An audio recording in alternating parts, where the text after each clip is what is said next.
रस्त्यावरून चालताना एखाद्या पूर्णपणे अनोळखी व्यक्तीने अचानक जवळ येऊन आपली टूथपेस्ट मागितली तर काय होईल? साहजिकच आपण सगळेच 2 पावलं मागे सरकू, म्हणजे संशयाने बघू आणि आणि कदाचित तिथून काढता पाय घेऊ, हो ना? नक्कीच.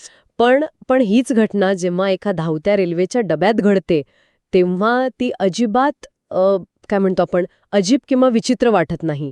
उलटं ती एका अत्यंत सुंदर संवादाची सुरुवात ठरू शकते. खरे असं का होतं? म्हणजे जमिनीवर जे नियम लागू होतात ते लोखंडी रुळांवरून धावणाऱ्या त्या डब्यात अचानक का बदलतात? आजच्या या सखोल चर्चेत आपण याच प्रश्नाचा वेध घेणार आहोत. आणि यासाठी आपल्याकडे खूपच रंजक संदर्भ आहे. एक्झॅक्टली. आपल्याकडे एका प्रवाशाची डायरी आहे. बेंगळुरू ते नांदेड असा हा 24 तासांचा प्रवास, आणि या प्रवासाच्या नोंदींमधून आपण भारतीय रेल्वेच्या डब्यात तयार होणाऱ्या या अल्पावधीच्या मानवी संबंधांचे किंवा मायक्रो कम्युनिटीजचे मानसशास्त्र समजून घेणार आहोत. हा खरोखरच एक अद्भुत विषय आहे बघायला गेलं तर. कारण आपण प्रवासाकडे अनेकदा फक्त एका ठिकाणाहून दुसऱ्या ठिकाणी जाण्याची एक भौतिक क्रिया म्हणून बघतो, पण प्रत्यक्षात तसं नसतं. अच्छा, मग ते कसं असतं? रेल्वेचा डबा ही एक प्रकारची त्रिशंकू अवस्था असते, किंवा ज्याला समाजशास्त्रज्ञ लिमायनल स्पेस म्हणतात, तशी एक जागा असते. लिमायनल स्पेस म्हणजे नेमकं काय? म्हणजे अशी जागा जिथे जुने, बाहेरच्या जगाचे नियम तात्पुरते स्थगित होतात आणि मानवी स्वभावाचे अगदी वेगळे पैलू समोर येतात. या डायरीतील नोंदी आपल्याला हेच दाखवून देतात की वरवर पाहता साधे वाटणारे प्रसंग, जसं की खिडकी बंद करणे किंवा जागा बदलणे, एक्झॅक्टली, हे छोटे प्रसंग मानवी उत्क्रांती आणि सुरक्षेच्या भावनेशी कसे जोडलेले आहेत हे आपल्याला पाहायला मिळतं. आणि या मानसशास्त्राच्या मुळापर्यंत जाण्यासाठी आपल्याला आधी या प्रवासाची पार्श्वभूमी समजून घ्यावी लागेल. बरोबर. तर कथेतील आपला नायक अनिकेत हा एका महिन्याचा इंडस्ट्रियल ट्रेनिंगनंतर बेंगळुरूहून नांदेडला परतत आहे. तो आणि त्याचा मोठा भाऊ अणू, जो बेंगळुरूमध्ये मागील 4 वर्षांपासून नोकरीला आहे, हे दोघे प्लॅटफॉर्म नंबर 8 वर 16594 बेंगळुरू नांदेड एक्सप्रेसची वाट पाहत आहेत. गाडी 10 मिनिटं उशिराने येते आणि इथूनच खऱ्या धांदलीला सुरुवात होते. हो, कारण त्यांची S1 बोगी इंजिनच्या अगदी मागे असते. बापरे, म्हणजे पाठीवर सामान घेऊन संपूर्ण प्लॅटफॉर्म चालत जाण्याची ती धावपळ. डब्यात शिरताच टॉयलेटचा तो उघड दर्प नाकात जातो, जो भारतीय रेल्वेचा एक अविभाज्य भाग आहे. हो ना. पण सुदैवाने अनिकेतची बर्थ नंबर 60 त्या वासापासून सुरक्षित अंतरावर असते. आता एक सर्वसामान्य प्रवासी म्हणून हे सगळं खूप त्रासदायक वाटतं, पण मला वाटतं प्रवासातील या सुरुवातीच्या अडचणींचाही एक वेगळा अर्थ असू शकतो, नाही का? नक्कीच असतो. याला आपण केवळ त्रास न म्हणता सामायिक गैरसोय किंवा शेअर्ड डिस्कम्फर्ट म्हणू शकतो. आणि मानवी संबंध स्थापित होण्यात याचा खूप मोठा वाटा असतो. म्हणजे तो वास आणि ती धांदल आपल्याला जोडते. सरळ सांगायचं तर हो, जेव्हा माणसे एकाच प्रकारच्या तणावातून किंवा गैरसोयीतून जातात, मग ती सामानाची ओढाताण असो किंवा तो विशिष्ट वास असो, तेव्हा त्यांच्यातील सामाजिक आणि आर्थिक दऱ्या अचानक कमी होतात. अच्छा, म्हणजे सगळे एकाच पातळीवर येतात. अगदी बरोबर. हा सुरुवातीचा जो गोंधळ असतो ना, तो माणसाची सायकोलॉजिकल इम्युन सिस्टीम थोडी शिथिल करतो. तो मेंदूला संदेश देतो की आता आपण आपल्या सुरक्षित घरातून बाहेर आलो आहोत आणि आता आपल्याला या नव्या तात्पुरत्या जगात तग धरून राहायचे. थांबा, मला हे थोडं अधिक समजून घ्यायचंय. म्हणजे तो प्लॅटफॉर्मवरचा गोंधळ आणि तो वास, हे सगळं आपल्याला एकत्र येण्यासाठी मदत करतं. हे थोडं विरोधाभासी नाही वाटत? विरोधाभासी वाटतं नक्कीच, पण उत्क्रांतीच्या दृष्टिकोनातून ते तसंच काम करतं. जेव्हा आदिमानव एकत्र स्थलांतर करायचे, तेव्हा सामायिक अडचणींमुळे ते एकमेकांवर अधिक अवलंबून राहायचे. अरे वा, म्हणजे रेल्वेच्या डब्यातही आपला मेंदू अगदी तसाच विचार करतो. एक्झॅक्टली. आपला आदिम मेंदू तिथे ॲक्टिवेट होतो. जेव्हा सर्वजण एकाच डब्यात, एकाच वासाचा सामना करत आपापल्या जागा शोधत असतात, तेव्हा नकळतपणे एक इन ग्रुप किंवा आपला गट तयार होतो. डब्याच्या बाहेरचे लोक वेगळे आणि आपण सगळे एकत्र, ही भावना तिथेच रुजायला सुरुवात होते म्हणायची. अगदी तसंच. हे खरंच थक्क करणार आहे, कारण या आपल्यापणाच्या भावनेचा प्रत्यय आपल्याला लगेचच पुढच्या प्रसंगात येतो. डब्यातलं वातावरण स्थिरावतं, गाडी सुटायला अर्धा तास बाकी असतो. तेवढ्यात एक मुलगी तिथे येते, सौजन्या. डायरीत तिच्या आकर्षक डोळ्यांचा विशेष उल्लेख आहे बरं का. ती अणूला विचारते की बर्थ 60 म्हणजे खालची सीट तुमची आहे का? आणि अणू अनिकेतकडे बोट दाखवतो. हो. मग ती थंडी वाजते म्हणून अनिकेतच्या परवानगीने खिडकी बंद करते. आणि मग एक अत्यंत अनपेक्षित गोष्ट घडते. काय घडतं? ती अनिकेतला विचारतीये की त्याचं जेवण झालंय का. तो जांभई देत हो म्हणतो. ती खूप थकलेली असते, त्यामुळे ती अनिकेतला थेट विनंती करते की त्याने त्याची मिडल बर्थ उघडावी, जेणेकरून ती खालच्या सीटवर झोपू शकेल. अच्छा. आणि आश्चर्याची गोष्ट म्हणजे अनिकेत लगेच तयार होतो. तो स्वतःच्या सामानाची उशी करतो आणि मधल्या सीटवर जाऊन झोपतो. इथे मला एक मोठा प्रश्न पडतो. कोणता प्रश्न? एरवी आपण स्वतःच्या हक्काच्या जागेसाठी प्रचंड आग्रही असतो. बसमध्ये किंवा लोकल ट्रेनमध्ये लोक 1 इंचाच्या जागेवरूनही भांडतात. अगदी हाणामारीवर येतात लोक. हो ना? मग इथे एका अनोळखी व्यक्तीसाठी अनिकेतने स्वतःची खालची आरामदायी सीट इतक्या साहस का सोडली? स्वतःचं सामान उशी म्हणून वापरून दुसऱ्याला सोयीस्कर जागा देणे हे वरवर पाहता केवळ सौजन्य वाटत असलं तरी यामागे काहीतरी सखोल कारण असावं. तुमचा हा मुद्दा अत्यंत अचूक आहे. रस्त्यावर किंवा लोकलमध्ये आपण ज्या प्रकारे जागेसाठी भांडतो त्याला टेरिटोरियालिटी म्हणतात. टेरिटोरियालिटी. हो, म्हणजे स्वतःचा प्रदेश राखून ठेवण्याची मानवी प्रवृत्ती. पण लांब पल्ल्याच्या रेल्वे प्रवासात हे पूर्ण समीकरण बदलतं. इथे जे घडतं त्याला स्पेस निगोसिएशन म्हणतात. अच्छा. रेल्वेचा डबा ही एक अत्यंत मर्यादित आणि बंदिस्त जागा असते. जेव्हा 2 अनोळखी लोक एकाच लहानशा जागेत पुढचे 24 तास अडकलेले असतात तेव्हा त्यांच्या मेंदूला जाणीव असते की इथे संघर्ष करणे धोक्याचे आहे. पलायनाचा मार्ग नसतो. म्हणजे भांडण झालं तर पळून जायला जागा नसते. एक्झॅक्टली. त्यामुळे आपला मेंदू तातडीने शांतता आणि सहकार्याचे मार्ग शोधू लागतो. खिडकी बंद करण्यासाठी परवानगी मागणे किंवा जेवण झालंय का हे विचारणे. हे नुसते प्रश्न नसतात तर? हे केवळ संवाद नसून ते मी तुझ्यासाठी धोकादायक नाही हे सांगण्याचे अलिखित संकेत असतात. जेव्हा अनिकेत तिची विनंती मान्य करून मधल्या सीटवर जातो तेव्हा तो खऱ्या अर्थाने एक शांतता करार स्वाक्षरित करत असतो. वा, शांतता करार किंवा पीस ट्रीटी. हो. या कृतीतून तो हे प्रस्थापित करतो की तो एक सहकार्य करणारा विश्वासार्ह सहप्रवासी आहे. मला यासाठी एक वेगळं उदाहरण आठवतंय. याला आपण एका काय म्हणतो आपण मानसशास्त्रीय प्रेशर कुकरसारखं मानू शकतो का? प्रेशर कुकर कसं काय? म्हणजे ज्याप्रमाणे कुकरमध्ये बंदिस्त जागेमुळे आणि वाढलेल्या दाबामुळे अन्न एरवीपेक्षा खूप लवकर शिजतं, अगदी तसंच रेल्वेच्या या मर्यादित जागेत मानवी संबंधांवर एक प्रकारचा दबाव येतो. आणि जो विश्वास निर्माण व्हायला बाहेरील जगात महिने लागले असते तो इथे काही तासात शिजून तयार होतो. क्या बात आहे. हे रूपक अतिशय चपखल आहे. तो खरोखरच एक प्रेशर कुकर असतो जिथे सोशल डिस्टन्स झपाट्याने कमी होतं आणि या दाबाचा परिणाम आपल्याला दुसऱ्या दिवशी सकाळी लगेच पाहायला मिळतो. हो, ती सकाळची वेळ. रात्रीच्या त्या जागेच्या तडजोडीनंतर सकाळ होते. इथे एक गोष्ट लक्षात घेण्यासारखी आहे की रात्रीची झोप ही माणसाला अत्यंत असुरक्षित म्हणजे वल्नरेबल अवस्थेत नेते. खरंय. अनोळखी लोकांसमोर शांत झोपणे हेच मुळात एका विश्वासाचे प्रतीक असते. अगदी बरोबर. आणि हाच विश्वास दुसऱ्या दिवशी एका विचित्र पण रंजक कृतीतून समोर येतो. सकाळी अनिकेत मधली सीट दुमडून बसण्यासाठी जागा करतो आणि ब्रश करायला जातो. तो परत आल्यावर सौजन्य त्याला सांगते की ती तिची टूथपेस्ट विसरलीये आणि ती थेट त्याची टूथपेस्ट मागते. बापरे. चेहरा धुवून आल्यावर ती अगदी ताजीतवानी दिसते आणि त्याच्या बरोबर समोर येऊन बसते. संवादाला सुरुवात होते. ती विचारते तो कुठे चाललाय.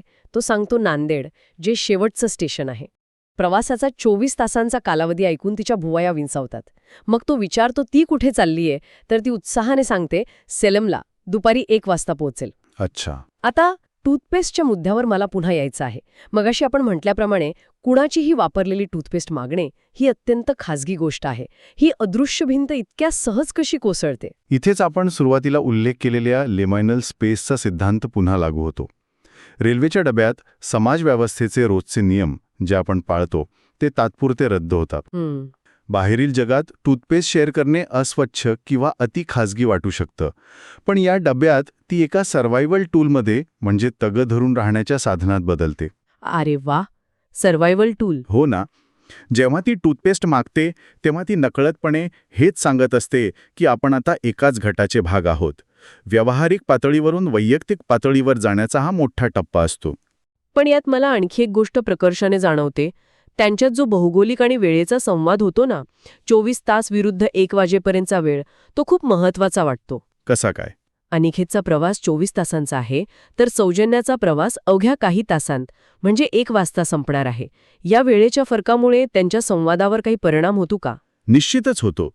वेळेची ही मर्यादा या भेटीला एक विशिष्ट सुरक्षितता प्रदान करते. सुरक्षितता. हो, मानवी मेंदूला जेव्हा स्पष्टपणे माहीत असतं की एखादा संबंध केवळ काही तासांपुरताच मर्यादित आहे, तेव्हा तो अधिक मोकळेपणाने वागतो. कारण गमावण्यासारखं काहीच नसतं. एक्झॅक्टली. जर आपण एखाद्या व्यक्तीला पुन्हा कधीच भेटणार नसू, तर त्यांच्यासमोर स्वतःला व्यक्त करण्यात कोणताही धोका नसतो. त्यामुळे लोक एकमेकांशी अधिक खऱ्या अर्थाने आणि वेगाने जोडले जातात. 24 तासांचा प्रवास विरुद्ध 1 वाजेपर्यंतचा प्रवास, ही जी डेडलाईन असते ना, ती त्यांच्यातील संवादाची खोली वाढवते. आणि ही संवादाची खोली आपल्याला पुढच्या प्रसंगात अगदी स्पष्ट दिसते. काय होतं पुढे? वरवरच्या ओळखीनंतर आणि त्या टूथपेस्टच्या देवाणघेवाणीनंतर समोरच्या व्यक्तीचं निरीक्षण सुरू होते. सौजन्या तिच्या पर्समधून चक्क एक वॉकमॅन काढते. जुना काळ आठवला. हो ना? आणि ती डोळे बंद करून गाण्याच्या तालावर अंग हलवत संगीतात अगदी मग्न होते. अचानक ती डोळे उघडते आणि अनिकेतला तिच्याकडे एकटक पाहताला पकडते. अच्छा.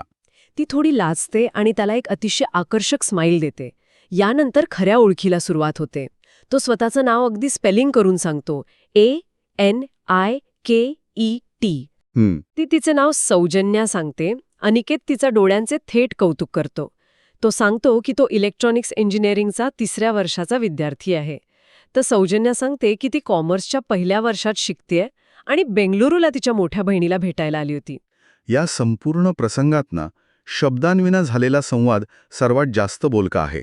म्हणजे ते डोळे मिटून गाणी ऐकणं. हो, सार्वजनिक ठिकाणी इतक्या अनोळखी लोकांमध्ये डोळे बंद करून संगीतात हरवून जाणे, हे अत्यंत असुरक्षिततेचे म्हणजे वल्नरेबिलिटीचं लक्षण आहे. खरंय.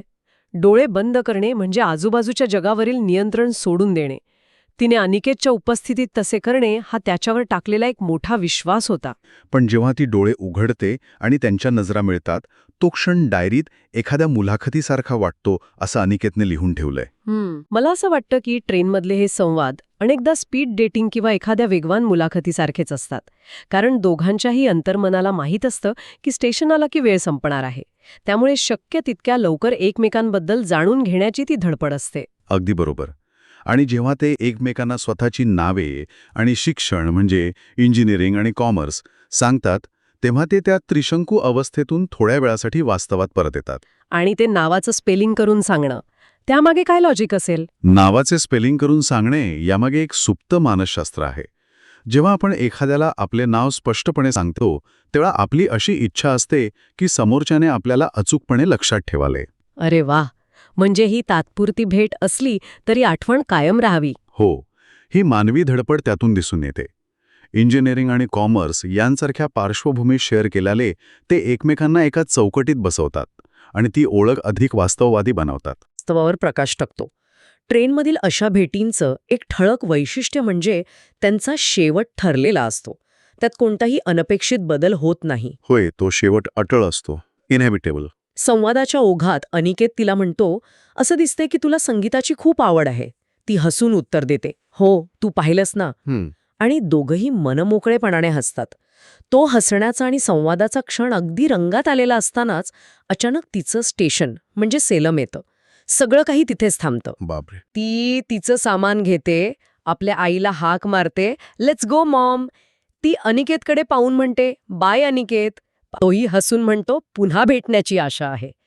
ती एक शेवटचं हसते आणि ट्रेनमधून निघून जाते आणि गाली पुढच्या प्रवासासाठी निघते. या निरोपाच्या क्षणात ना एक प्रचंड मोठी ताकद आहे. अशा क्षणभंगोर ओळखींचं महत्त्व हेच असतं की त्या कधीही पूर्णत्वात जात नाहीत आणि त्यामुळेच त्या बिघडतही नाहीत. हा मुद्दा खूप छान आहे. त्या बिघडत नाहीत. हो, काही लोक आयुष्यात फक्त काही तासांसाठी येतात. ते तुमच्या किंवा आपल्या जीवनाचा अविभाज्य भाग बनत नाहीत, पण त्यांच्या लहानशा कृती, जसे की वॉकमॅन ऐकताना डोळे मिटणे, लाजणे किंवा संकोच न बाळगता टूथपेस्ट मागणे, या गोष्टी कायमच्या स्मरणात राहतात. मला हे ना एखाद्या उत्तम शॉर्ट फिल्मसारखं वाटतं, जिथे पात्रे फक्त त्या ठराविक काळासाठी त्या डब्याच्या मंचावर एकत्र येतात. त्यांच्यात एक सुंदर केमिस्ट्री जुळते. पण स्टेशन आलं की पडदा पडतो आणि सर्वात महत्वाची गोष्ट म्हणजे यात कोणताही सिक्वेल नसतो. बरोबर. आणि म्हणूनच रेल्वे प्रवासाच्या कथा साहित्यात आणि लोकांच्या वैयक्तिक डायऱ्यांमध्ये इतक्या लोकप्रिय असतात. कारण त्यातील हा ठरलेला शेवट त्यांना अधिक सुंदर आणि निर्दोष बनवतो. त्या नात्यावर भविष्यातील अपेक्षांचं, जबाबदाऱ्यांचं कोणतंही ओझं नसतं. ते अगदी शुद्ध स्वरूपातील मानवी कनेक्शन असते. केवळ दोन माणसं एका विशिष्ट वेळेत एकमेकांचा आदर करतात आणि मग आपापल्या मार्गाने निघून जातात. कोणतंही ओझं नसलेली एक सुंदर आठवण. तर या सगळ्या चर्चेचा आणि या प्रवासाच्या डायरीचा निष्कर्ष काय निघतो? बेंगलुरू ते नांदेड या 24 तासांच्या प्रवासाच्या निमित्ताने आपण मानवी स्वभावाचे अनेक पदर उलगडले. तो डब्यातील सुरुवातीचा मास आणि सामानाची धांदल, ज्यातून एक सामायिक गैरसोय निर्माण होते. बरोबर. रात्री अनोळखी व्यक्तीसाठी केलेली जागेची तडजोड, जी एका बंदिस्त जागेतील शांततेचा करार असतो. बरोबर. सकाळी शेअर केलेली ती टूथपेस्ट, जी अनोळखीपणाची भिंत पाडून टाकते. वॉकमॅनवरचं ते संगीत, जे विश्वासाचं प्रतीक बनतं. आणि शेवटी आलेलं ते सेलम स्टेशन, जे एका सुंदर कथेवर पडदा पाडतं. हा प्रवास केवळ भूगोलाचा राहिला नाही, तर तो दोन मानवी मनांचा, एका सूक्ष्म समाजाचा प्रवास बनला. आणि हेच या नोंदीचं सर्वात मोठं यश आहे. ती आपल्याला याची जाणीव करून देते की आपण सतत धावणाऱ्या, घड्याळाच्या काट्यावर चालणाऱ्या या जगात वावरत असलो तरी आपल्या आजूबाजूला असलेल्या अनोळखी गर्दीतही माणसांना जोडणारे असे अगणित धागे रोज विणले जात असतात. खरंय. गरज असते ती फक्त त्याकडे डोळसपणे पाहण्याची. नक्कीच. आणि म्हणूनच या विश्लेषणाच्या शेवटी एक विचार मुद्दाम करायला लावणारा आहे. आपण सर्वजण कधी ना कधी अशा रेल्वेने, बसने किंवा विमानाने प्रवास करत असतो. आजूबाजूला अनेक अनोळखी चेहरे असतात. आपण त्यांच्याशी हसतो, दोन शब्द बोलतो किंवा काहीच न बोलता केवळ एक मदत करतो. जरा असा विचार करा, आज या क्षणी जगातल्या कुठल्या तरी कोपऱ्यात एखादी पूर्णपणे अनोळखी व्यक्ती तिची जुनी डायरी चाळत असेल. क्या बात आहे. आणि त्या डायरीच्या पानांवर तिच्या प्रवासातील एका गोड आठवणीत आपल्यापैकी कोणाचा तरी असाच एखादा किस्सा स्मरणात असेल का? कोणाच्या तरी आयुष्यातील एक सुंदर, क्षणभंगूर आठवण. कदाचित आपणही असू, नाही का? यावर नक्की विचार करा.